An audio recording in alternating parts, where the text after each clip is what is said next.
नमस्कार दोस्तों। कोचिंग वाला परिवार आपका हार्दिक स्वागत अभिनंदन करता है।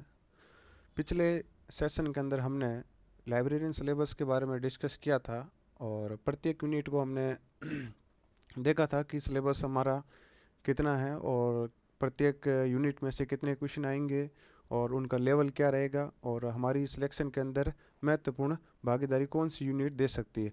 हालांकि दोस्तों पांचों यूनिट अपने अपने जगह 20-20 नंबर की है और सब अपनी जगह अपनी भूमिका निभाती है, लेकिन जो सेकंड यूनिट है कैटलॉग एंड क्लासिफिकेशन उसका अपना अलग रोल है सिलेक्शन के अंदर।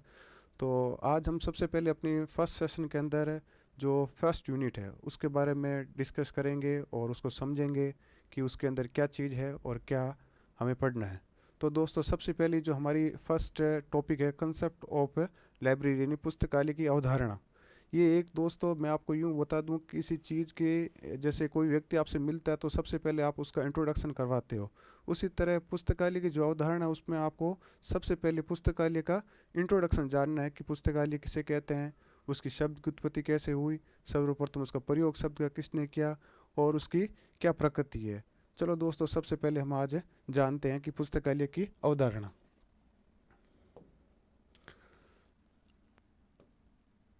पुस्तकालय की अवधारणा, कंसेप्ट ऑफ लाइब्रेरी।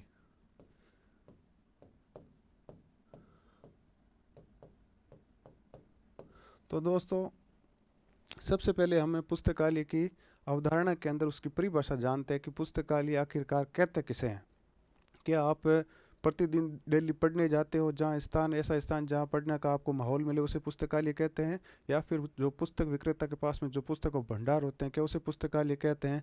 आखिर पुस्तकालय का मतलब क्या है, इसका हमें सबसे सही सरल शब्दों में यूँ समझे तो एक ऐसा भंडार जहाँ पुस्तकें या अध्ययन सामग्री पाठकों के केवल सेवार्थ के लिए रखी जाती है, सेवार्थ भाव से, यानी कोई पाठक आए और उसे पढ़ने की जरूरत हो तो उसे वो पुस्तक दे सके और वापस ले सके। इस उद्देश्य से हम देखें तो पुस्तकालय सही रूप में चरितार्थ होता है। चलो पुस्तकालय हम इसे कैसे कह सकते हैं, परिभाषा के रूप में देखें तो ऐसा स्थान, ऐसा स्थान जहाँ अध्ययन सामग्री केवल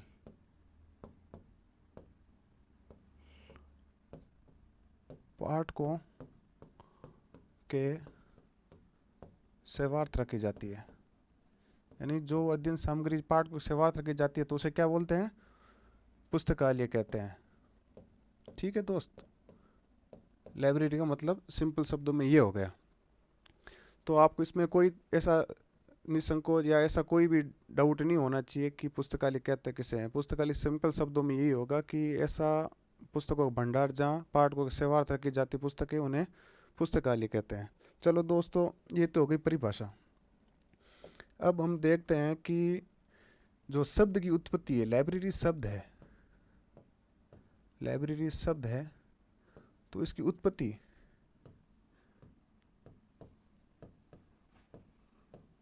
उत्पत्ति के बारे में जानते हैं। जैसे हर वस्तु का एक नाम होता है, उसी प्रकार जो ये लाइब्रेरी है इसका भी अपना एक अलग महत्व है, वर्ड का अलग महत्व है, जिसे हम ये सिंपल शब्दों में कहे अंग्रेजी भाषा में जिसे हम लाइब्रेरी कहते हैं या फिर हिंदी के अंदर पुस्तकालय कहते हैं। चलो दोस्तों इस लाइब्रेरी शब्द की उत्पत्ति सर्वप्रथम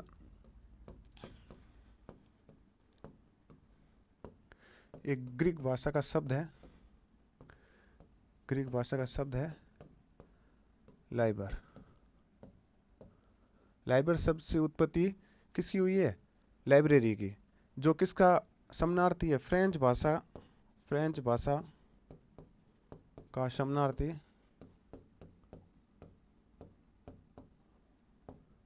लिब्रा से बना है, लिब्रा से बना है। ठीक है, लाइब्रेरी शब्द की उत्पत्ति ग्रीक भाषा के लाइबर शब्द से हुई है, जो फ्रेंच भाषा किसका शमनार्थी है, लिब्रा के शमनार्थी है, जिसका अर्थ क्या होता है, अर्थ होता है पुस्तक का घर, पुस्तक का घर, या मैं यूं कहूँ house of book, house of book. तो दोस्तों आपने ये देख लिया है कि लाइब्रेरी शब्द की उत्पत्ति ग्रीक भाषा के शब्द लाइबर से होती है, जो फ्रेंच भाषा के लिब्रा शब्द से बना है, और दोनों का अर्थ क्या होता है? हाउस ऑफ बुक या पुस्तक का घर। ये तो दोस्त हो गई एक शब्द के बारे में कि इसकी उत्पत्ति कैसे हुई है।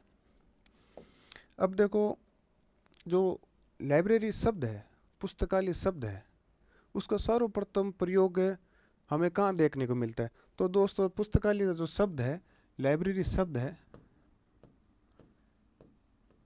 लाइब्रेरी जो शब्द है का सर्वप्रथम प्रयोग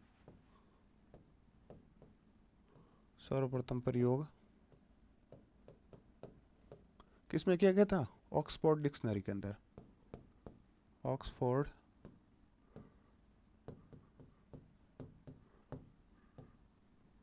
डिक्शनरी के अंदर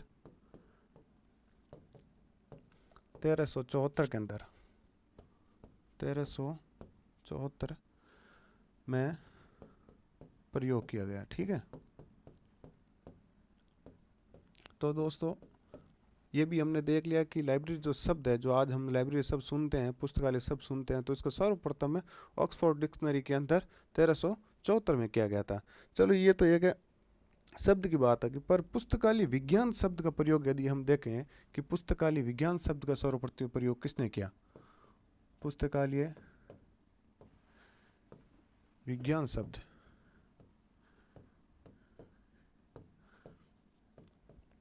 शब्द का सर्वप्रथम प्रयोग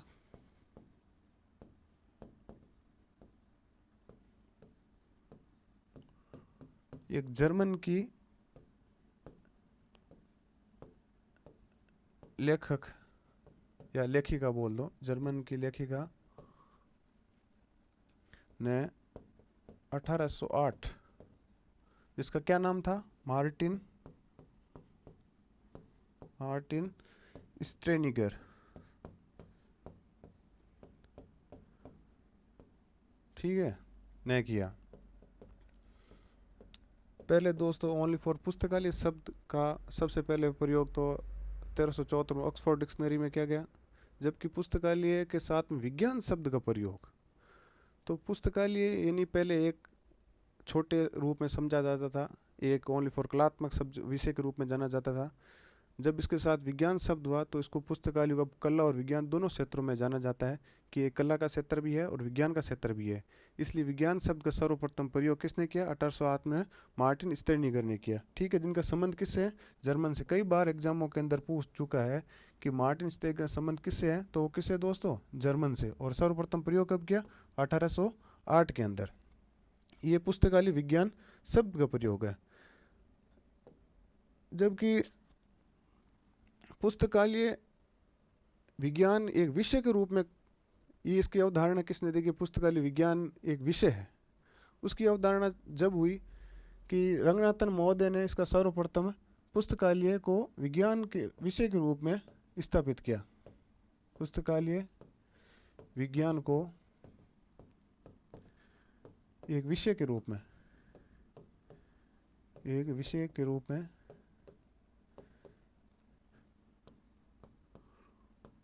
सर्वप्रथम स्थापित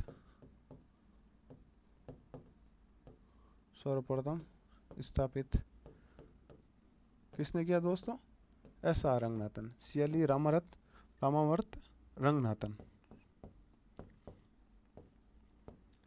रंगनाथन महोदय ने सबसे पहले क्या? पुस्तकालय को एक विषय के रूप में, कई बार 10-15 एग्जामों में ये पूछ चुका है कि पुस्तकालय विज्ञान एक विषय के रूप में सर्वप्रथम शब्द का प्रयोग करने वाले कौन थे? तो वो महान गणितज्ञ और लाइब्रेरियन कौन थे? S.R. रंगनाथन। चलो दोस्तों, अभी इसके साथ में S.R. रंगनाथन का थोड़ा जिक्र आया है, तो आप सबको पता होना चाहिए कि भारतीय पुस्तकालय का पिता किसे कहते हैं? S.R. रंगनाथन को। ये ऐसे विद्वान थे जिन्होंने सबसे पहले भारत के अंदर पुस्तकालय विज्ञान को एक विषय के रूप में स्थापित करने में महत्वपूर्ण भूमिका निभाई। इसके साथ इन्होंने कॉलन क्लासिफिकेशन को वर्गीकरण की पद्धति दी। इसके साथ विभिन्न प्रकार की कैटलॉग से संबंधित इन्होंने कई पुस्तकें लिखी, इसे हम एक बड़े रूप में देखें तो इनकी कम से कम 15-20 किताबें प्रकाशित हुई और सब एक लाइब्रेरियन विषय के ऊपर थी।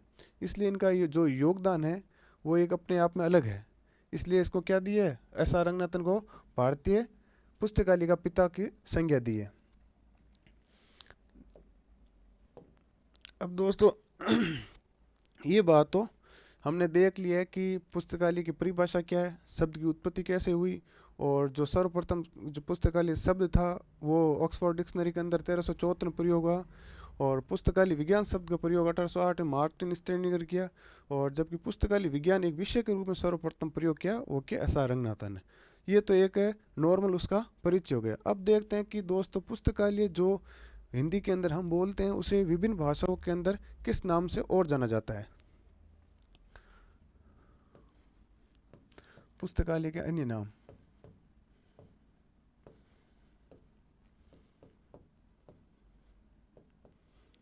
अन्य नाम। तो दोस्तों सबसे पहले हमारी जो मातृभाषा हिंदी है उसके अंदर क्या बोलते से, ग्रंथालय, ग्रंथालय भी बोलते हैं और पुस्तकालय भी बोलते हैं।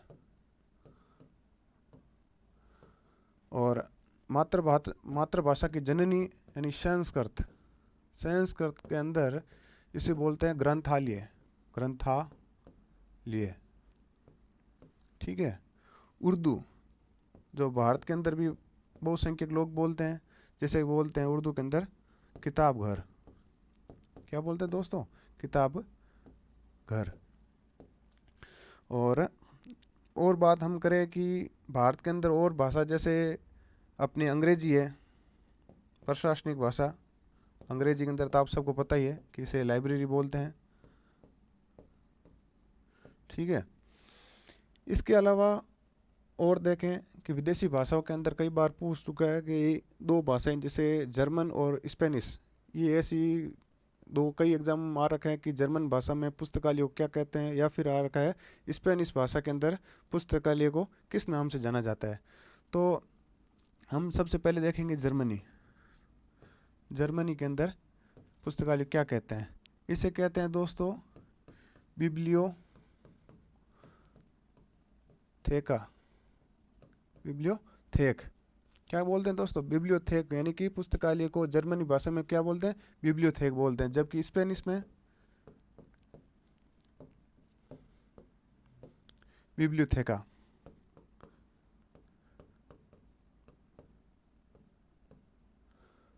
ठीक है दोस्तों, तो ये कुछ पुस्तकालय के अन्य भाषाओं में नाम हो गए जिन्हें हमें जानना आवश्यक था, क्योंकि कई बार एग्जामों के अंदर ये छोटे छोटे फैक्ट के क्वेश्चन आते रहते हैं जो अक्सर हमें अन्य किताबों में मिलते नहीं है और हमारे गलत होने के चांस बढ़ जाते हैं।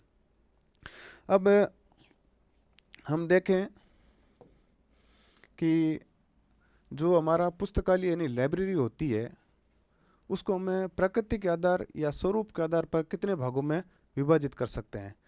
देखो दोस्तों, आपने कई प्रकार के पुस्तकालय देखे होंगे, जैसे एक तो स्कूल के अंदर या फिर विश्वविद्यालय के अंदर जो पुस्तकालय होता है, जिसमें परंपरागत पुस्तकालय भी बोल सकते हैं हमें। उसके अंदर क्या मुद्रित जो पुस्तकें होती हैं उनका भंडार रखा जाता है। इस प्रकार के जो पुस्तकालय होते हैं उसको परंपरागत कहते हैं। ठीक है। कई जैसे अब मल्टीमीडिया इंटरनेट का ज़माना है, तो इसके अंदर कई पुस्तकें ऐसी होती है जो इलेक्ट्रॉनिक या फिर डिजिटल रूप में प्रकाशित होती है और इनका भी संग्रह रखा जाता है। तो इस प्रकार के जो पुस्तकालय होते हैं उन्हें डिजिटल पुस्तकालय कहते हैं। और एक होता है दोस्तों वर्चुअल। वर्चुअल जैसे आज आप घर बैठे हो और इंटरनेट के माध्यम से लैपटॉप पर या कंप्यूटर पर या फिर टैबलेट के ऊपर जो किताबें, नोट्स, बुक ये पढ़ते हो, ये सब वर्चुअल के अंदर है। यानी इसका कहीं संग्रह नहीं रहता, ओनली फॉर इलेक्ट्रॉनिक या फिर इंटरनेट के माध्यम से ये संग्रह रह जाती है और पाठकों की सेवार्थ रखी जाती है। और जबकि एक अलग है हाइब्रिड। चौथा किस प्रकार का है, हाइब्रिड। हाइब्रिड में क्या होता है दोस्त, हाइब्रिड का मतलब ये समझ लो मिश्रित। मिश्रित बोले तो यानी कि इसके अंदर मुद्रित सामग्री भी होती है और डिजिटल भी होती है और वर्चुअल भी होती है, इसलिए इसे हाइब्रिड कहते हैं। तो दोस्तों हम सबसे पहले पुस्तकालय के स्वरूप या प्रकृति के आधार पर, पुस्तकालय की प्रकृति या स्वरूप के आधार पर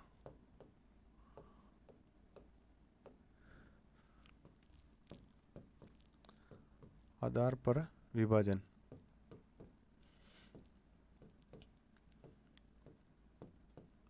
ठीक है, तो इसे हम क्या कितने भागों में बांट सकते हैं दोस्तों? 4 भागों में। पहला कौन सा हो गया? परंपरागत, परंपरागत पुस्तकालय। दूसरा हो गया डिजिटल, डिजिटल पुस्तकालय।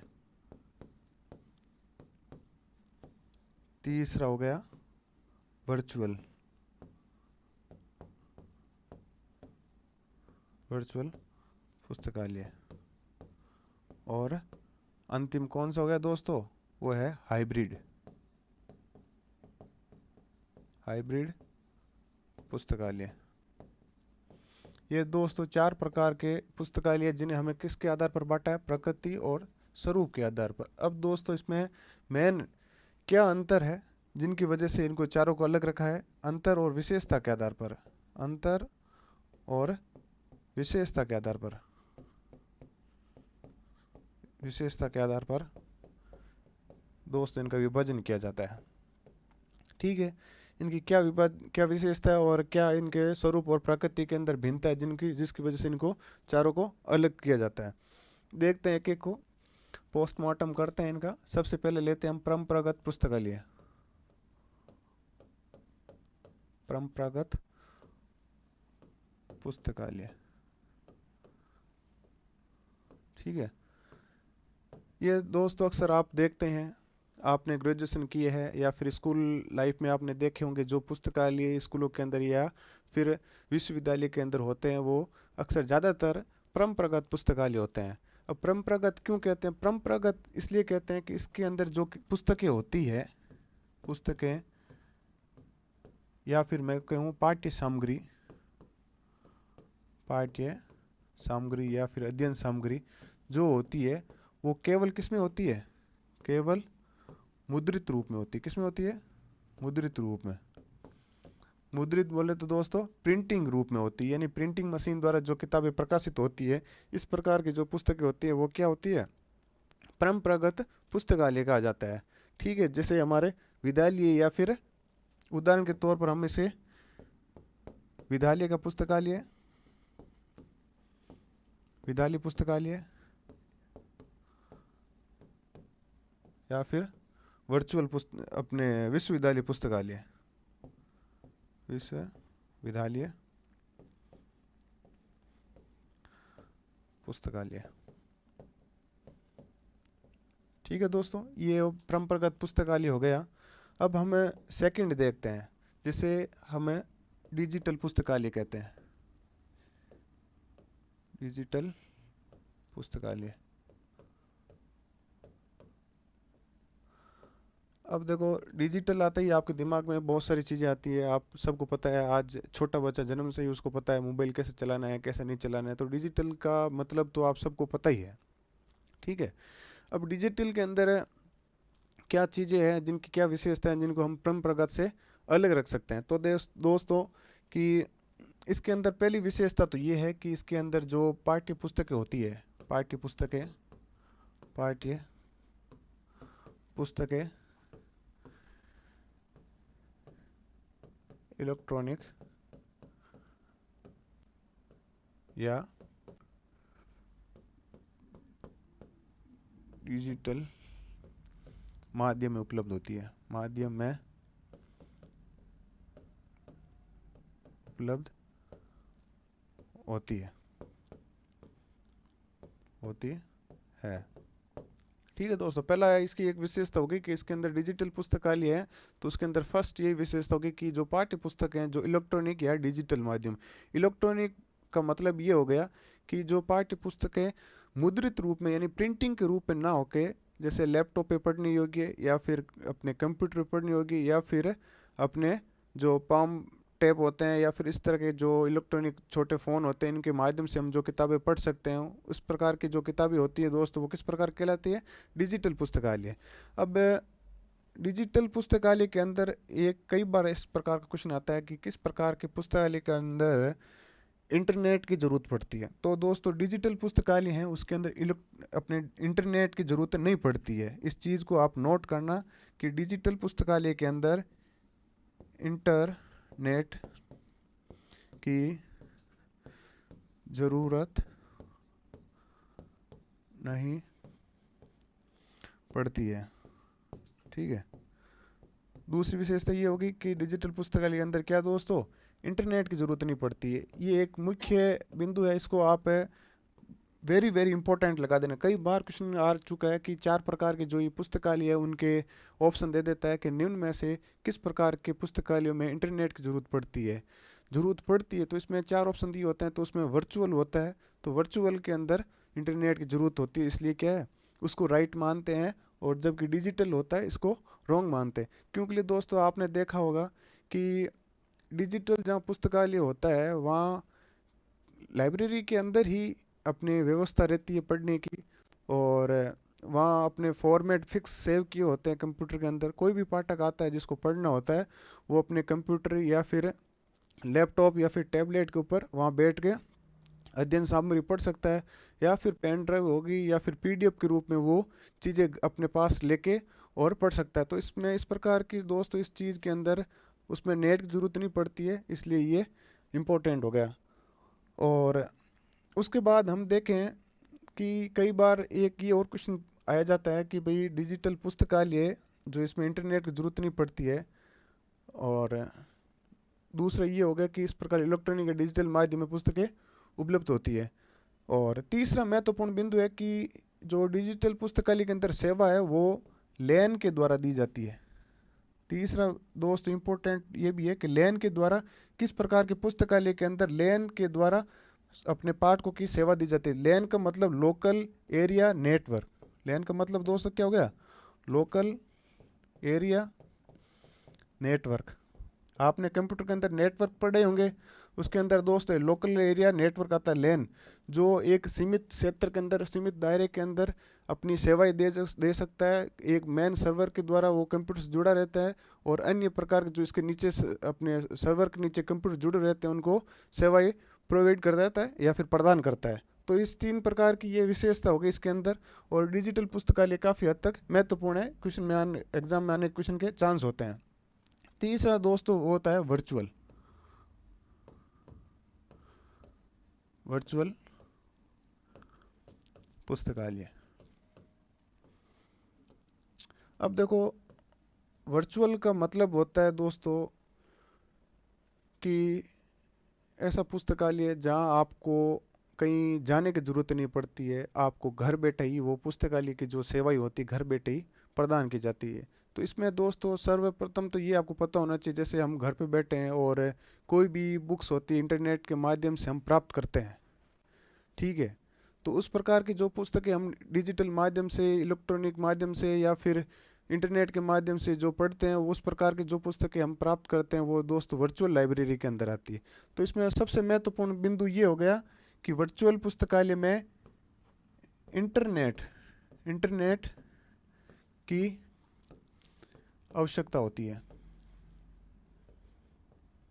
आवश्यकता होती है।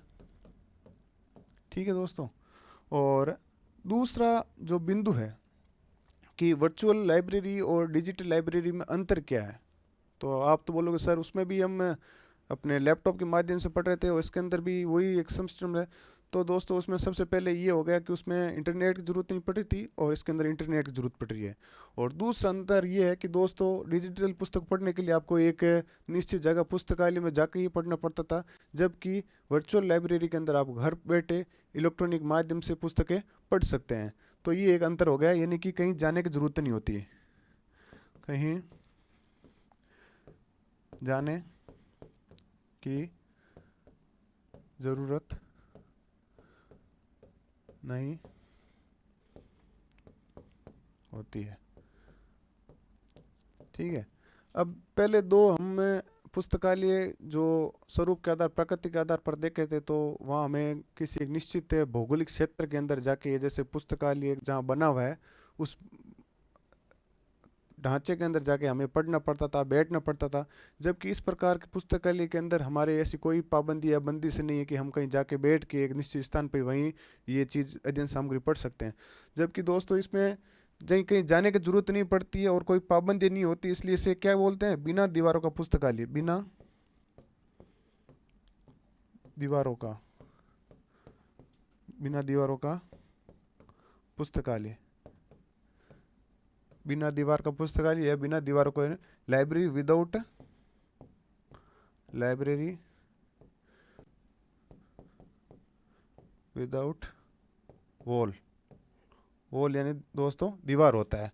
ठीक है, तो इस प्रकार की पुस्तकालय क्या क्या मुख्य विशेषता क्या है, इंटरनेट की आवश्यकता एक तो इसमें होती है। ठीक है, महत्वपूर्ण बिंदु है, कई बार क्वेश्चन आ चुका है। और इस प्रकार की पुस्तकालय में कहीं जाने की जरूरत नहीं पड़ती है, घर बैठे हम इस प्रकार की सेवाएं प्राप्त कर सकते हैं। और जहाँ बंदी से नहीं होते तो इसे क्या बोलते हैं, बिना दीवारों का पुस्तकालय, या फिर इसको इंग्लिश में ये भी बोल सकते लाइब्रेरी विदाउट वॉल। कई बार क्वेश्चन आ चुका है एग्जामों के अंदर, कई बार आ चुका है, मोस्ट इंपॉर्टेंट क्वेश्चन और मोस्ट इंपॉर्टेंट प्राकृतिक स्वरूप के आधार पर यह है। उसके बाद में दोस्तों एक अंतिम आती है हाइब्रिड पुस्तकालय, हाइब्रिड पुस्तकालय।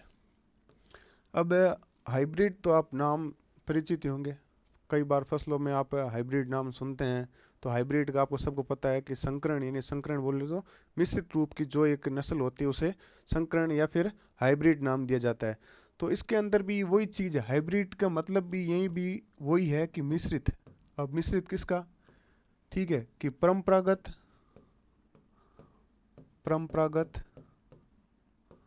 पुस्तकालय के साथ में कौन मिला दें, डिजिटल पुस्तकालय, डिजिटल पुस्तकालय, ये दोनों चीज मिल जाए एक साथ में तो उस स्वरूप को क्या बोलते हैं, हाइब्रिड। ठीक है, और ये मिश्रित के आधार पर है, तो मिश्रण किसका, दो का हो गया, एक तो परंपरागत पुस्तकालय का और डिजिटल पुस्तकालय का। ये दोनों की विशेषता थी हमने पढ़ चुके हैं। ठीक है, तो ये हम प्रकृति या स्वरूप के आधार पुस्तकालय के जो प्रकार थे चार, वो हमने देख लिए हैं।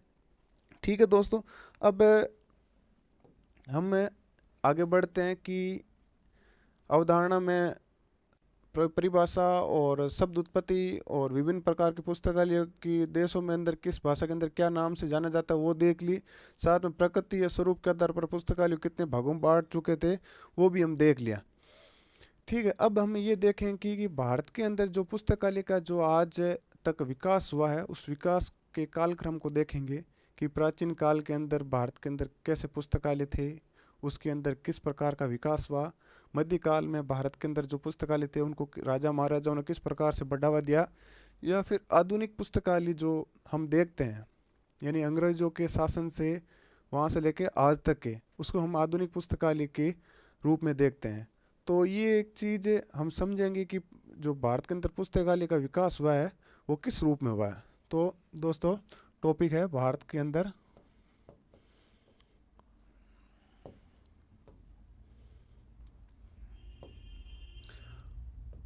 भारत में पुस्तकालय का विकास।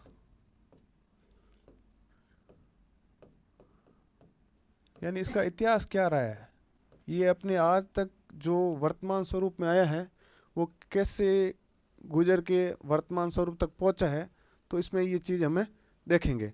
तो सबसे पहले हम दोस्तों देखते हैं प्राचीन काल का। किसमें देखते हैं, प्राचीन काल का, कि प्राचीन काल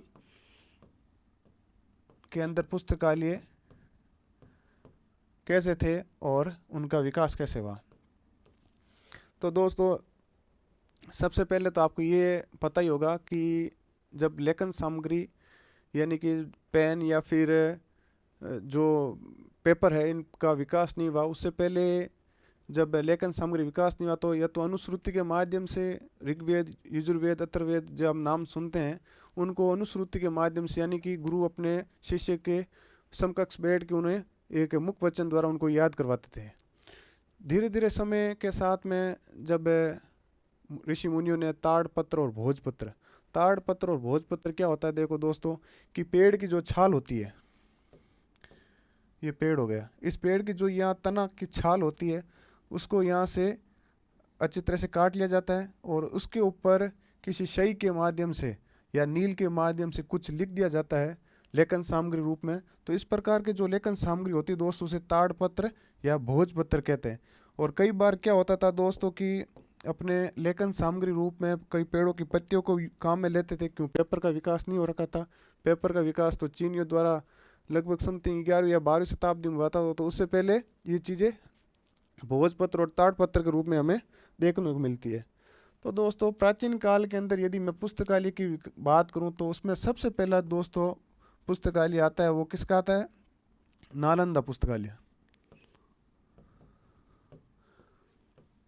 उससे पहले भी कई पुस्तकालय हो चुके हैं लेकिन कोई उनका विशेष प्रमाणिक स्रोत या फिर ऐसा कोई संसाधन नहीं मिला जिसके बारे में हम जानकारी प्राप्त कर सकते हैं। पर नालंदा विश्वविद्यालय था, उसके अंदर जो पुस्तकालय था उसके संबंध में हम बहुत सारी जानकारी मिलती है विभिन्न प्रकार के स्रोतों के अंदर, विभिन्न प्रकार के पांडुलिपियों के अंदर। तो उसके अंदर थोड़े बहुत हमारी जानकारी मिलती है। तो सबसे पहले हमें प्राचीन काल के अंदर सर्वाधिक प्रसिद्ध और विश्वविख्यात पुस्तकालय था, वो क्या दोस्तों था, नालंदा विश्वविद्यालय। अब देखो दोस्तों नालंदा विश्वविद्यालय के अंदर हम सबसे पहले ये देखते हैं कि इसका जो संरक्षक था, संरक्षक यानी जो इसकी देख रेख करने के लिए जो धन उपलब्ध कराना या फिर कर्मचारी की नियुक्ति करना, वो कौन था, धर्मपाल सम्राट था, शासक था, धर्मपाल राजा था, वो इसकी देख रेख यानी संरक्षक राजा था। ठीक है। दूसरी नालंदा विश्वविद्यालय की क्या विशेषता है कि प्राचीन काल के अंदर, प्राचीन काल में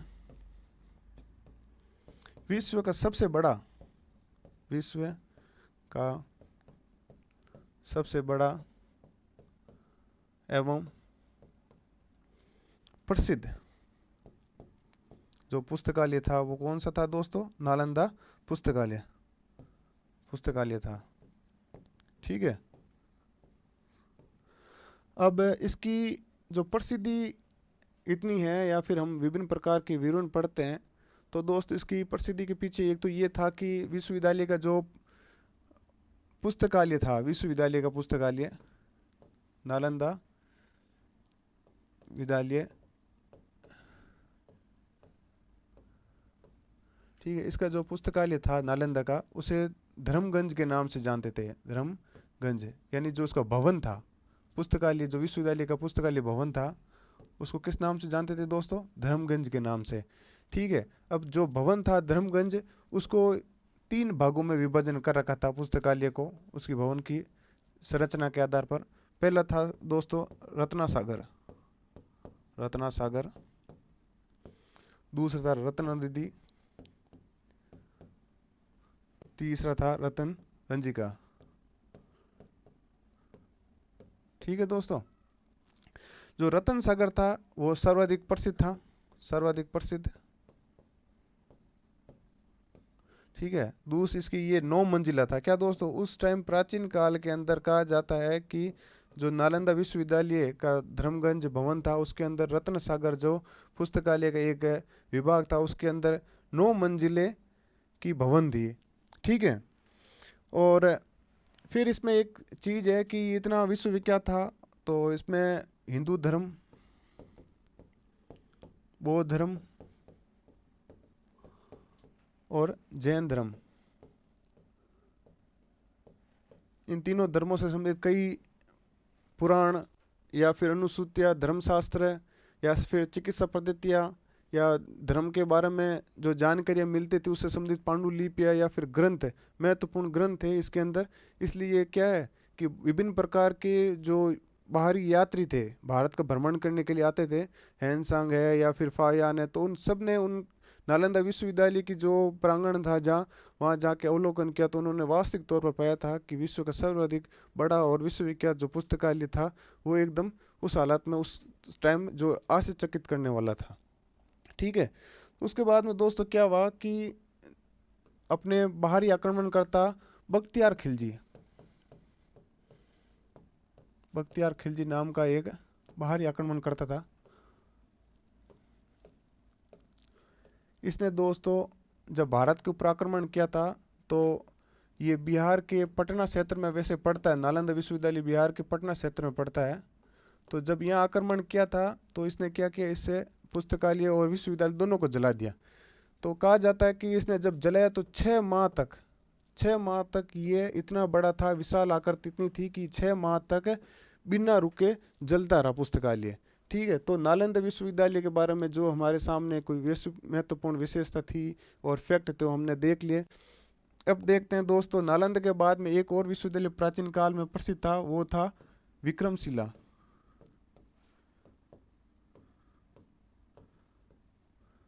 विक्रमशिला पुस्तकालय, यह दोस्तों विक्रमशिला विश्वविद्यालय के अंदर था।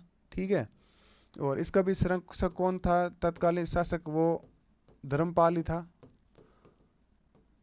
ठीक है, और इसके अंदर भी विभिन्न प्रकार के प्राचीन धर्मशास्त्र,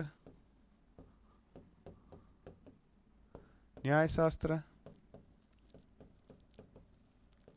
एवं जो प्राचीन काल में चिकित्सा पद्धति थी, प्राचीन चिकित्सा पद्धति, उससे संबंधित जितने भी ग्रंथ थे वो इसके अंदर थे। तो इसकी दोस्तों इसकी भी बड़ी विश्वविख्यात प्रसिद्धि थी विक्रमशिला की। तो प्राचीन काल के अंदर जो महत्वपूर्ण अपने पुस्तकालय थे उसके अंदर दो नाम हम सबसे बड़े देखने को मिलते हैं, वो था एक तो विक्रमशिला पुस्तकालय और नालंदा विश्वविद्यालय का पुस्तकालय। ठीक है दोस्तों, अब हमें मध्यकाल का जो पुस्तकालय का विकास किस प्रकार है, मध्यकाल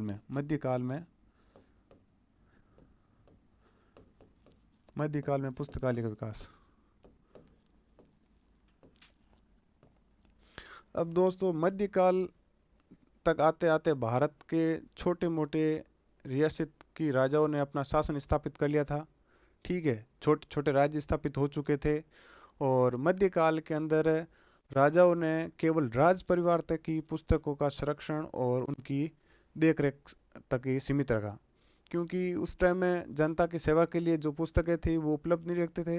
राजा अपने या तो फिर मनोरंजन के लिए या फिर राज परिवार जो राजा का परिवार होता था या फिर मंत्री या उनसे संबंधित कोई अधिकारी होते थे, केवल वो ही उस पुस्तकालय का उपयोग कर सकते हैं। तो मध्यकाल में हम देखते हैं कि जितनी भी रियासतें थी, विभिन्न रियासतों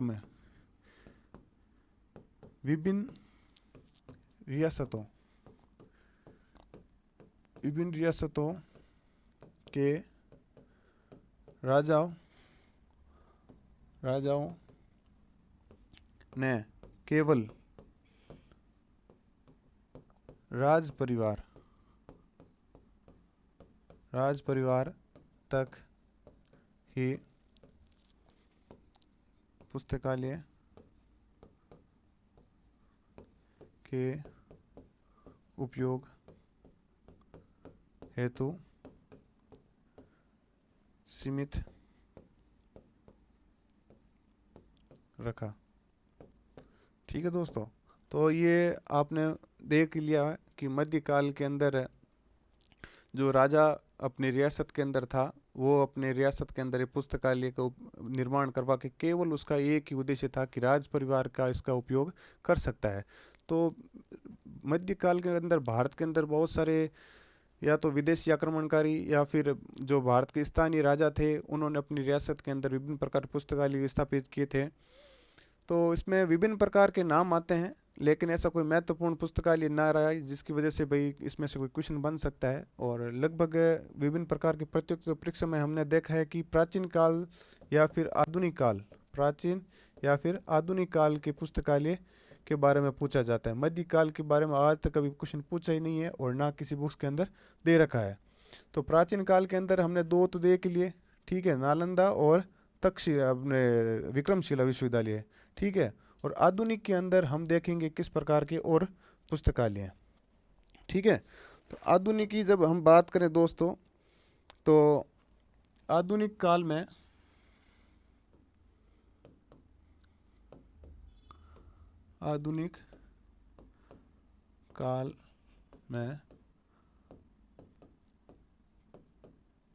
पुस्तकालय का विकास। अब आधुनिक काल में ऐसे कौन से पुस्तकालय स्थापित हुए जिनकी वजह से पुस्तकालय आज विभिन्न इस स्वरूप में हम देखते हैं नई कीर्तिमान अपनी ऊंचाई पे पहुंचा है। तो दोस्तों सबसे पहले तो आपको मैं ये बता दूं कि जब अंग्रेज़ों का शासन स्थापित हुआ तो आधुनिक पुस्तकालय की नींव वहीं से स्टार्ट होती है, अंग्रेज़ों के शासन से। उन्होंने भारत के अंदर विभिन्न प्रकार के जो पुस्तकालय राजाओं और रियासतों के अंदर थी उनको काफ़ी पुस्तकालय सार्वजनिक तौर पर स्थापित किया जिससे जनता को, आम जनता को मिल सके। कुछ ऐसी रियासतें थी जहाँ के शासकों ने अपने खुद के, अपने मर्जी के भाई उसके अंदर देखते हुए कि जनता को भाई पुस्तकें प्राप्त करें ताकि उनका ज्ञान में वृद्धि हो सके, ठीक है, राष्ट्र निर्माण हो सके या फिर राज्य का निर्माण हो सके। तो इस तरह से कई उद्देश्यों से उन्होंने अपने पुस्तकालयों को सार्वजनिक पुस्तकालय के रूप में स्थापित किया। इसी तरह आधुनिक पुस्तकालय के विकास के अंदर हम सबसे पहले देखते हैं बड़ौदा। बड़ौदा जो वर्तमान गुजरात क्षेत्र में पड़ता है, किस में पड़ता है दोस्तों? गुजरात क्षेत्र में, ठीक है। बड़ौदा के महाराजा, बड़ौदा के महाराजा कौन थे? सियाजी, सियाजी राव गायकवाड़ तृतीय, ठीक है दोस्तों। सियाजीराव गायकवाड़ तृतीय थे जिन्होंने सर्वप्रथम अपने राज्य का जो पुस्तकालय था उसको सार्वजनिक रूप में स्थापित किया। इन्होंने क्या किया? सार्वजनिक पुस्तकालय स्थापित किया, सार्वजनिक पुस्तकालय स्थापित किया, ठीक है दोस्तों। ये चीज़ आ गई। इसके बाद इन्होंने क्या किया कि सार्वजनिक पुस्तकालय स्थापित करके अपने 1910 के अंदर मेलविल डेवी, मेलविल डेवी के शिष्य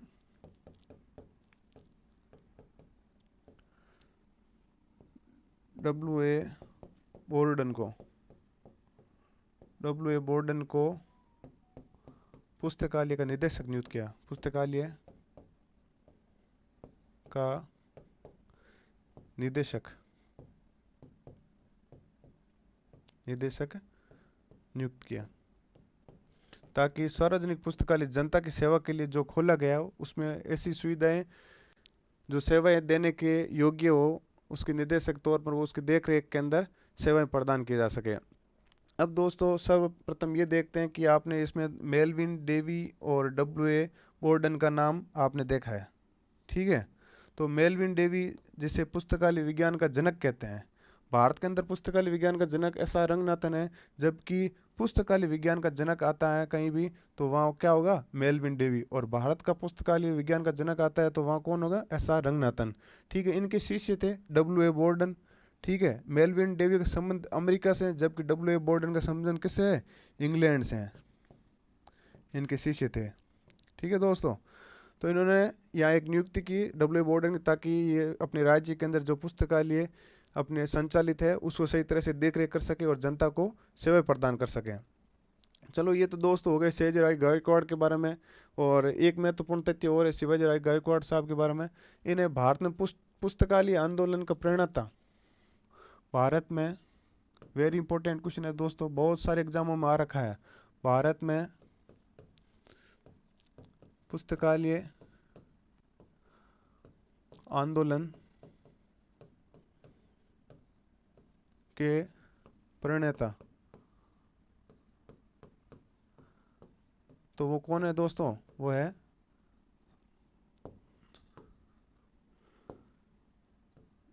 सियाजी राव गायकवाड़। दोस्तों ये एक और ध्यान रखना है कि सियाजी राव गायकवाड़ प्रथम, द्वितीय और तृतीय तीनों थे। क्वेश्चन बार बार आया जाता है सियाजी राव गायकवाड़ का नाम, उसमें प्रथम द्वितीय तीनों आपको नाम मिलेंगे, इसलिए आप तृतीय का विशेष रूप से ध्यान रखें, ठीक है। यानी सार्वजनिक पुस्तकालय विकास के बारे में इन्होंने सर्वप्रथम योगदान दिया था, इसलिए आंदोलन को आगे बढ़ाने पुस्तकालय विज्ञान में इनका सार्वजनिक पुस्तकालय की योगदान में महत्वपूर्ण भूमिका थी। इसलिए भारत के अंदर पुस्तकालय आंदोलन की प्रेरणा के रूप में यदि किसी को जानते हैं वो सियाजी राव गायकवाड़ साहब थे, ठीक है। बड़ौदा के नरेश थे, इन्होंने सार्वजनिक पुस्तकालय की स्थापना की थी और W.A. बोर्डन को यहाँ निदेशक नियुक्त किया था। जो किसके सीधे अपने शिष्य थे, वो थे अपने मेलविन डेवी के वो। ठीक है। अब दोस्तों आगे देखते हैं कि सियाजी राय गायकवाड़ के सामने आधुनिक भारत का और एक नाम आता है खुदा बख्श।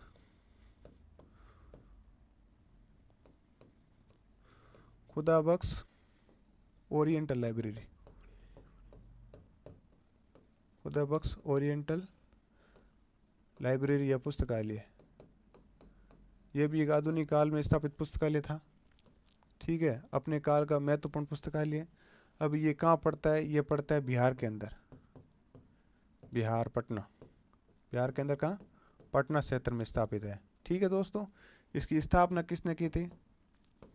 तो इसकी स्थापना कब हुई? वो हुई 1891 के अंदर। ठीक है दोस्तों, और किसने की? करने वाला कौन था? तो वो था खान बहादुर खुदा बख्श, खान बहादुर खुदा बख्श। ठीक है, इन्होंने अपने राज्य के अंदर ये पुस्तकालय खुदा बख्श ओरिएंटल लाइब्रेरी स्थापना की थी 1891 के अंदर।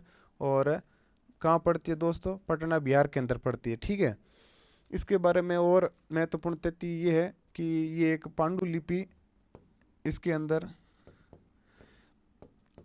अधिकतर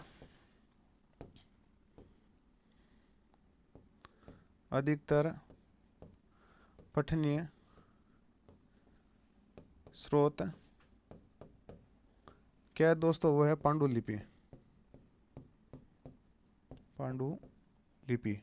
ठीक है, पांडुलिपि है और अपने काल के अंदर सर्वाधिक महत्वपूर्ण पुस्तकालय था। और पांडुलिपि के संरक्षण के लिए दोस्तों इसको केंद्र सरकार ने वित्त पोषित है, केंद्र सरकार द्वारा, केंद्र सरकार द्वारा वित्त पोषित है। क्या है दोस्तों? वित्त पोषित। यानी वित्त पोषित का मतलब ये हो गया दोस्तों कि इस पुस्तकालय को चलाने के लिए, वर्तमान में इस पुस्तकालय को चलाने के लिए जितना भी बजट होता है वो कौन देता है दोस्तों? केंद्र सरकार देती है। संपूर्ण बजट है, उसकी देख रेख की जिम्मेदारी, उसकी कर्मचारियों की नियुक्ति या फिर कर्मचारियों की वेतन भत्ते और पुस्तकालय रख रखाव या फिर पुस्तकालय को खरीदना, संपूर्ण रख रखाव जिम्मेदारी वो किसकी है? केंद्र सरकार के द्वारा वित्त पोषित है। ठीक है दोस्तों, इसके बाद में और अगला हम इसके फैक्ट देखें कि खुदा बख्श ओरिएंटल लाइब्रेरी अपने आप में पांडुलिपि के लिए महत्वपूर्ण थी। तो सरकार ने 1969 के अंदर, कितने? 1969 के अंदर इसको राष्ट्रीय महत्व क्या कर दिया दोस्तों? राष्ट्रीय महत्व का संस्थान, राष्ट्रीय महत्व का संस्थान घोषित कर दिया। कब किया दोस्तों? वो 1969 के अंदर, 1969 के अंदर सरकार ने इसे राष्ट्रीय महत्व का स्मारक घोषित कर दिया। राष्ट्रीय स्मारक का महत्व का इसका मतलब ये हो गया दोस्तों कि प्राचीन काल का अपने स्थापित पुस्तकालय है और इसके अंदर विभिन्न प्रकार के जो प्राचीन काल के पांडुलिपि या फिर ताड़पत्र, भोजपत्र या कोई पुस्तकें हैं तो इसके अंदर उपलब्ध है। और ये वर्तमान में हमें प्राचीन काल की जो पद्धतियाँ है या फिर शिक्षा है या फिर प्राचीन काल की सामाजिक व्यवस्था है उसके बारे में महत्वपूर्ण जानकारी देता है। इसलिए सरकार ने इसको क्या कर दिया? 1969 के अंदर राष्ट्रीय महत्व के स्मारक घोषित कर दिया। ठीक है, ताकि ये देश के अंदर प्राचीन काल का जो इतिहास है, सामाजिक व्यवस्था, उसका ज्ञान को संरक्षण कर सके। साथ ही इसके अंदर एक फैक्ट और है दोस्तों, वो है कि इसको खुदा बख्श ओरिएंटल लाइब्रेरी है, इसको सरकार ने क्या बना दिया? राष्ट्रीय पांडुलिपि, राष्ट्रीय पांडुलिपि केंद्र, राष्ट्रीय पांडुलिपि केंद्र। कई बार दोस्तों क्वेश्चन आ चुका है, राष्ट्रीय पांडुलिपि केंद्र कौन सी पुस्तकालय के अंदर केंद्र सरकार ने विकसित किया? तो वो है दोस्तों कौन सा? खुदा बख्श ओरिएंटल लाइब्रेरी। इसके बारे में वापस एक बार देख लेते हैं। खुदा बख्श ओरिएंटल लाइब्रेरी की स्थापना दोस्तों 1891 के अंदर खान बहादुर खुदा बख्श द्वारा की गई थी। ठीक है, पांडुलिपि के अंदर ये सबसे बड़ा और सबसे अपने प्राचीन ग्रंथों का स्रोत का एक उपलब्ध है। इसमें साथ ही 1969 को इसको राष्ट्रीय स्मारक घोषित किया गया था और राष्ट्रीय पांडुलिपि केंद्र की स्थापना भी खुदा बख्श ओरिएंटल लाइब्रेरी में की गई है दोस्तों।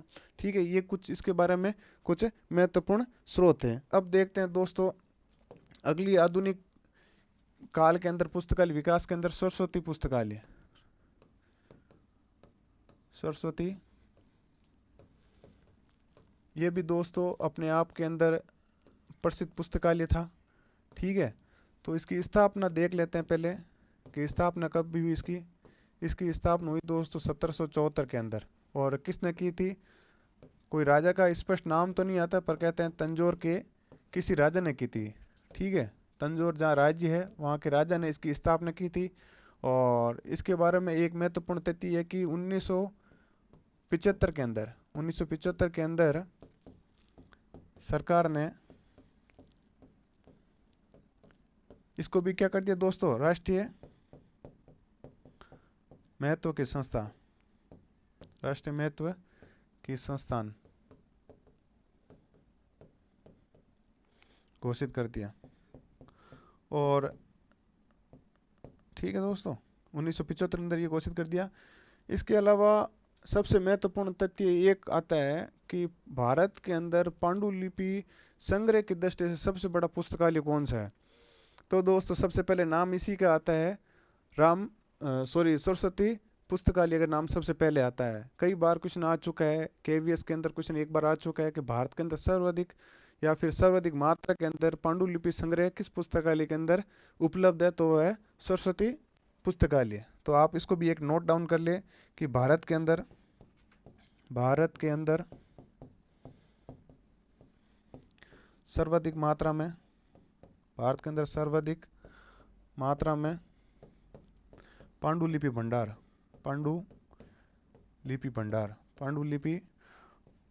कहाँ पाया जाता है दोस्तों, तो वो हो गया सरस्वती महल पुस्तकालय। इसमें एक महल लिख देना दोस्तों, सरस्वती महल पुस्तकालय है।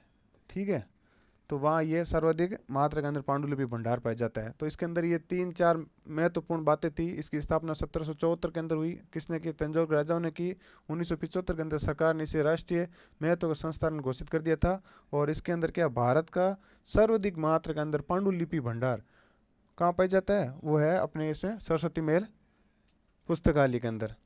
ठीक है, उसके बाद में दोस्तों बात आती है आधुनिक काल में और महत्वपूर्ण पुस्तकालय की, वो है कलकत्ता पुस्तकालय, Calcutta public library, Calcutta public library या पुस्तकालय।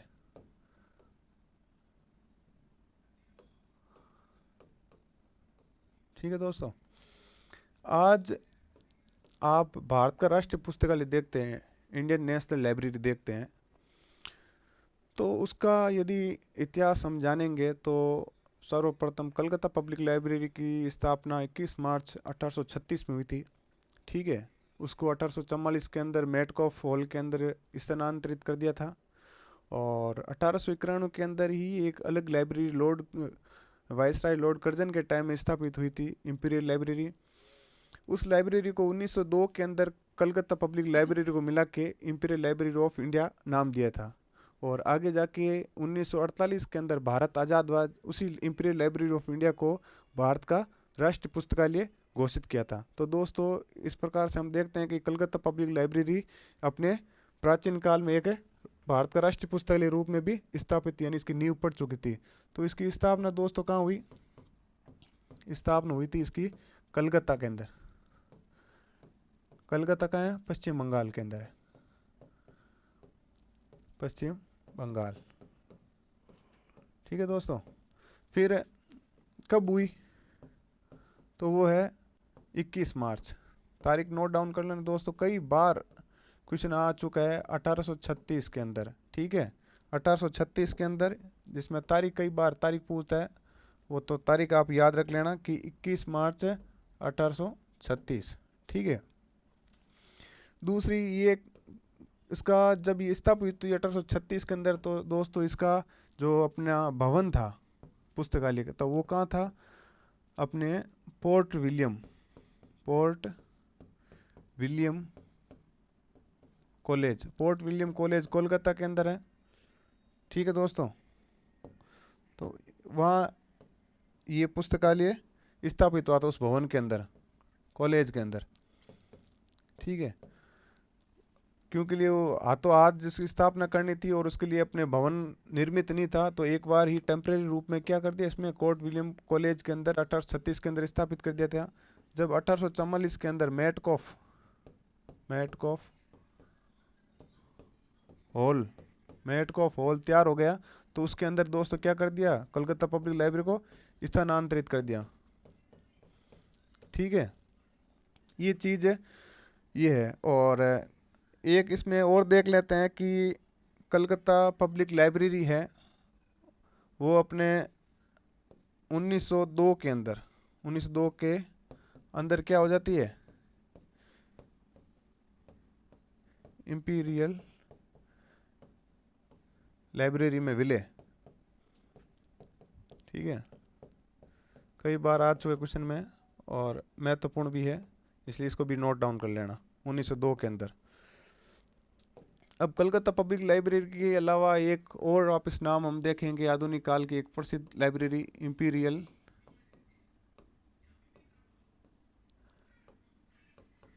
लाइब्रेरी। ठीक है दोस्तों, अब इंपीरियल लाइब्रेरी के अंदर इसकी स्थापना तो वो हो गई दोस्तों 1891 के अंदर। ठीक है, उस समय वाइस राय कौन थे, कर्जन थे। ठीक है, कर्जन द्वारा स्थापित थी। उस टाइम कर्जन ने किया था, और विभिन्न प्रकार की सरकार के जो सचिवालय थे, विभागों के सचिवालय को मिलाकर उन्होंने क्या कर दिया था, एक पुस्तकालय बना दिया, विभिन्न प्रकार के सचिवालय को मिला के। ठीक है, 1902 के अंदर अंग्रेज सरकार एक बिल लेके आई जिसे इंपीरियल लाइब्रेरी एक्ट कहते हैं। इंपीरियल लाइब्रेरी एक्ट के तहत कलकत्ता पब्लिक लाइब्रेरी का विलय कर दिया। ठीक है, यानी क्या क्या दोस्तों कि लॉर्ड कर्जन ने अपने 1891 के अंदर सरकार के जितने भी विभाग थे सरकारी, उन सरकारी विभागों के सचिवालयों को मिलाकर एक पुस्तकालय का रूप दे दिया, जिसे इंपीरियल लाइब्रेरी नाम दिया। 1902 आते आते सरकार ने क्या किया कि कोलकाता पब्लिक लाइब्रेरी को इंपीरियल लाइब्रेरी के अंदर मिला दिया। और मिलाने वाले एक्ट का नाम क्या था, 1902 में इंपीरियल लाइब्रेरी एक्ट कई बार एग्जाम में पूछ चुका है और कई बार आता भी है क्वेश्चन, और वापस होने के रिपीट के चांस है। तो किस में मिला है, इंपीरियल लाइब्रेरी ऑफ इंडिया को कलकत्ता पब्लिक लाइब्रेरी साथ में मिला दिया। ठीक है दोस्तों, इसके अलावा क्या हुआ, जब ये लाइब्रेरी विलय हो गया तो इस लाइब्रेरी को 30 मार्च 1903 को जनता के लिए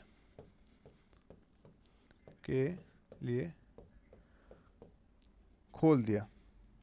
पहले दोस्तों इंपीरियल लाइब्रेरी ओनली फॉर अंग्रेज अधिकारियों के लिए, कर्मचारियों के लिए, उनके लिए ही उपलब्ध थी सेवा। जब 1902 के अंदर ये दोनों का विलय हो गया तो 30 मार्च 1903 के अंदर सरकार ने क्या कर दिया, इसको सार्वजनिक रूप में स्थापित कर दिया। ठीक है दोस्तों, इसमें एक दो फैक्ट और हैं। वो फैक्ट ये है कि इंपीरियल लाइब्रेरी का अपने सर्वप्रथम पुस्तकालय अध्यक्ष कौन बना, सर्वप्रथम पुस्तकालय अध्यक्ष। ठीक है, वेरी इंपॉर्टेंट है, कई बार आ चुका है और वापस आने की संभावना भी है। ठीक है दोस्तों, उसका नाम हम देखते हैं। उसका नाम था जॉन मैकफर्लेन।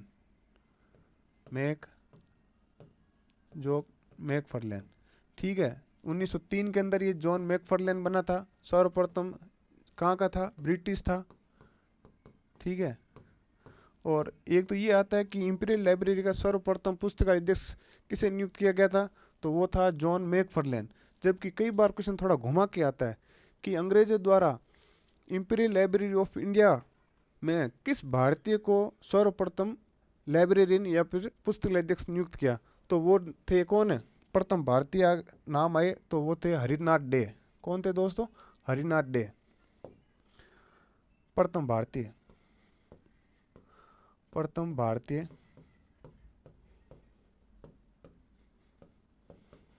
पुस्तकालय अध्यक्ष किसमें? इंपीरियल लाइब्रेरी में। तो वो कौन थे? हरिनाथ डे। ठीक है, जो क्या है, इंपीरियल लाइब्रेरी के अंदर प्रथम भारतीय पुस्तकालय अध्यक्ष थे।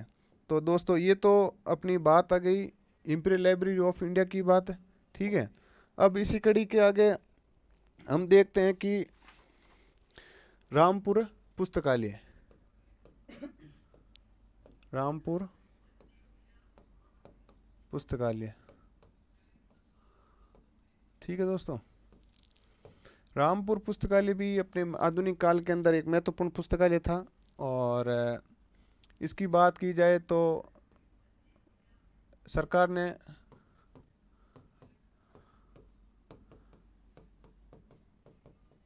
राष्ट्रीय महत्व संस्था घोषित है, राष्ट्रीय महत्व की संस्था। ठीक है, और ये यूपी के अंदर पड़ता है। और स्थापना की बात आती है, स्थापना किसने की?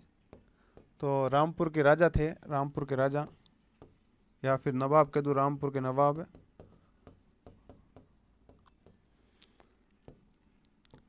फैजुल्ला खान, इन्होंने इसकी स्थापना की थी। ठीक है दोस्तों, ये हो गई रामपुर पब्लिक लाइब्रेरी। और अब एक अंतिम पुस्तकालय जो आधुनिक काल के अंदर अंग्रेजों के शासन में बहुत प्रसिद्ध था, वो था मौलाना आज़ाद, मौलाना आज़ाद केंद्रीय पुस्तकालय,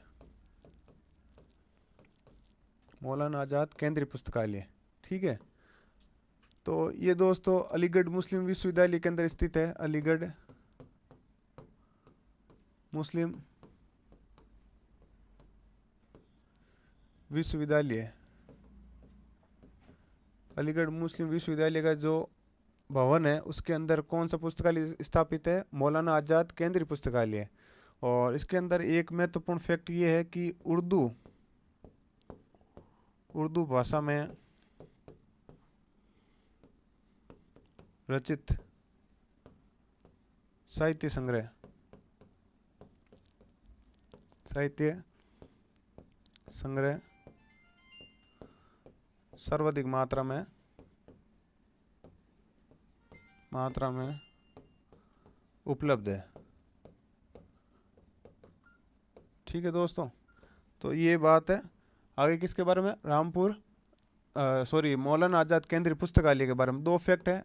एक अलीगढ़ मुस्लिम विश्वविद्यालय के भवन है उसके अंदर स्थापित है, दूसरा है उर्दू भाषा के अंदर जितने भी रचित साहित्य हैं यानी संग्रह है, साहित्य संग्रह, उनके अंदर सबसे बड़ा संग्रह है भारत के अंदर या फिर एशिया के अंदर, एशिया के अंदर, ऑल आर वर्ल्ड के अंदर नहीं है दोस्तों, एशिया के अंदर। जब बात आए कि एशिया के अंदर किस पुस्तकालय के अंदर उर्दू भाषा द्वारा रचित जो साहित्य है वो सर्वाधिक मात्रा में, वो किस में है दोस्तों? मौलाना आज़ाद केंद्रीय पुस्तकालय में। ठीक है, अब हम आगे बात करते हैं कुछ, ये हमने कुछ महत्वपूर्ण पुस्तकालय की अवधारणा के अंदर हमने देख लिया। और दोस्तों इस क्लास सेशन के अंतिम जब समय अपने टाइम है तो उसमें मैंने एक अपने इनोवेशन, खुद का इनोवेशन रखा है, उसका नाम रखा है facts on library. Facts on library यानी पुस्तकालय पर तथ्य।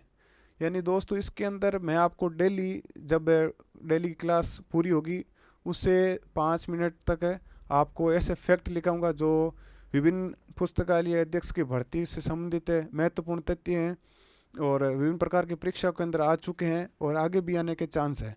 ये मेरा खुद का इनोवेशन है, तो उसका मैंने नाम खुद ही रखा है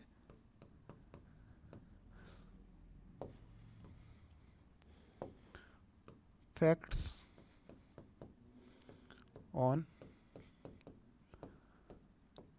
ऑन लाइब्रेरी, यानी पुस्तकालय पर तथ्य। ठीक है दोस्तों, इसका नाम पुस्तकालय पर तथ्य है। इसके अंदर इसका उद्देश्य सिर्फ एक ही है कि आपको विभिन्न प्रकार के फैक्ट्स, कुछ इम्पोर्टेंट जो टॉपिक से रिलेटेड या फिर रिलेटेड ना हो, लेकिन सिलेबस के अंदर वो शामिल है, और क्वेश्चन के उस एग्ज़ाम के पर्पज़ से मैं आपको करवा रहा हूँ, ताकि ये कुछ टॉपिक के बाहर से या फिर टॉपिक के अंदर से या फिर कहीं इंटरनेट के माध्यम से ढूंढ के आपको लिखवा सकूँ। तो उसके अंदर सबसे पहले आपको आज मैं दिखाऊंगा कि अपने राष्ट्रीय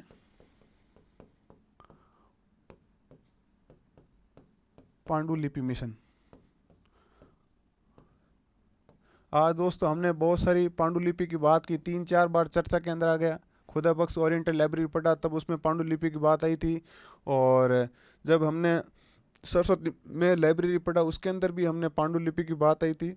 तो पांडुलिपि से रिलेटेड मुझे क्वेश्चन याद आया कि राष्ट्रीय पांडुलिपि मिशन है वो कब स्टार्ट किया गया है। तो दोस्तों इसको स्टार्ट कब किया है? इसको स्टार्ट किया 2003 में। कब किया दोस्तों? 2003 के अंदर पांडुलिपि का राष्ट्रीय पांडुलिपि मिशन स्टार्ट किया है। और उद्देश्य क्या है? देश के अंदर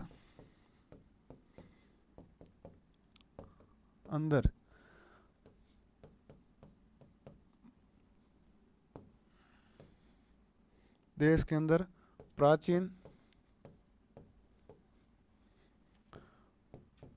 पांडुलिपि का संरक्षण करना। और दोस्तों इस राष्ट्रीय पांडुलिपि मिशन को 10वीं पंचवर्षीय योजना, 10वीं पंचवर्षीय जो अपने 5 ईयर एनुअल जो अपनी गवर्नमेंट की पॉलिसी आती है, 10वीं पंचवर्षीय योजना के अंदर इसको शुरू किया गया था राष्ट्रीय पांडुलिपि मिशन को। तो दोस्तों ये अपने KVS, NVS या फिर बिहार या फिर यूपी, कई विभिन्न प्रकार की पुस्तकालय अध्यक्ष से रिलेटेड जो भर्तियां है उनके अंदर राष्ट्रीय पांडुलिपि मिशन के बारे में पूछा गया है, और वापस इसके रिपीट आने के चांस भी है। साथ में दोस्तों एक और देखते हैं कि पुस्तकालय की त्रिमूर्ति, पुस्तकालय की त्रिमूर्ति, पुस्तकालय के अंदर त्रिमूर्ति किसे कहते हैं? त्रिमूर्ति। तो वो त्रिमूर्ति के अंदर सर्वप्रथम पाठक, दूसरा आ गया पुस्तक, तीसरा आ गया कर्मचारी। पुस्तकालय के त्रिमूर्ति के अंदर दोस्त मतलब ये हो गया कि इन तीनों के बिना पुस्तकालय की हम कल्पना नहीं कर सकते। यदि पाठक नहीं होंगे तो पुस्तकालय को खोलने का कोई औचित्य नहीं है। यदि कोई पढ़ने के लिए नहीं आए तो उसको खोलने का औचित्य क्या है? और जब पढ़ने के लिए आए, जब यदि पुस्तकें उपलब्ध नहीं है, नाम मात्र का एक भवन खड़ा करके, स्ट्रक्चर खड़ा करके उसको नाम दिया जाए, जबकि उसके अंदर पुस्तकें उपलब्ध है ही नहीं, तो हम उसको पुस्तकालय नहीं कह सकते। और तीसरा अंतिम महत्वपूर्ण है कर्मचारी। यदि पुस्तकें उपलब्ध हो और पाठक भी हो, लाखों अंदर पुस्तकें किसी पुस्तकालय में भरी हुई हो और पाठक उसको पढ़ने के लिए आते हैं, और यदि पाठक की इच्छा है कि उसको गोदान नाम की किताब पढ़नी है, तो वो एक पाठक क्या इस लाखों किताबों में से उसको ढूंढ सकता है क्या? उसके पढ़ने का जो चरित्र आता है वो सफल हो सकता है क्या? नहीं। तो कर्मचारी क्या करता है? उस पुस्तक को ढूंढता है और इस पाठक तक पहुंचाता है। इसलिए क्या है, पाठक, पुस्तक और कर्मचारी को पुस्तकालय की त्रिमूर्ति की संज्ञा दी गई है। ठीक है दोस्तों, एक लास्ट अंतिम है,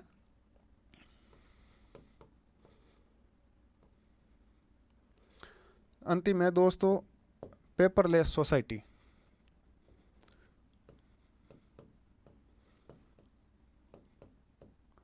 पेपरलेस सोसाइटी आपने दोस्तों देखा ही होगा। अभी हम भोजपत्र, ताड़पत्र के बारे में या फिर लेखन सामग्री बारे में हम बात कर रहे थे, तो उसमें पेपर यानी नाम आ रहा था, तो मैंने सोचा पेपरलेस के ऊपर एक और, कई बार KVS में क्वेश्चन एक बार 2 बार आ चुका है। और पेपरलेस सोसाइटी, पेपरलेस मतलब समझ में आ रहा है, पेपर यानी जो कागज, लेस यानी विदाउट कागज, यानी विदाउट कागज के प्रयोग किए बिना जो सोसाइटी है, उसे भाई क्या वो और बोल सकते हैं? तो उसे बोल सकते हैं इलेक्ट्रॉनिक संचार या भंडार, प्लस भंडार बोल दिया, प्लस अथवा, ठीक है। तो ये भंडार यानी इस पेपरलेस सोसाइटी का मतलब क्या होगा कि इलेक्ट्रॉनिक संचार के रूप में इलेक्ट्रॉनिक संचार करना या फिर भंडार करना, इस पेपरलेस सोसाइटी का मतलब है। यानी कि ऐसे समाज का निर्माण करना जहाँ कागज़ का प्रयोग किए बिना ही सूचना को संग्रह करना और भंडार करना। तो इस प्रकार की जो सोसाइटी होती है उसे दोस्तों क्या बोलते हैं? Paperless society. ठीक है। और एक है पेपायरस। पेपायरस ये क्या है दोस्तों? इसका उपयोग सर्वप्रथम कहाँ होगा? मिस्र देश में। जो मिस्र देश है उसके अंदर इसका उपयोग हुआ। ठीक है। और दूसरी इसके अंदर महत्वपूर्ण बात यह है कि ये है क्या? तो पेपरस क्या है कि कागज के समान, ठीक है, कागज के समान ही लेखन हेतु प्राचीन काल में उपयोग होता था। और कहाँ होता था? शुरुआत कहाँ से होगी? मिस्र देश से स्टार्ट हुई थी। तो दोस्तों फैक्ट्स ऑन लाइब्रेरी के अंदर आज हमने 3 महत्वपूर्ण बिंदुओं के बारे में देखा।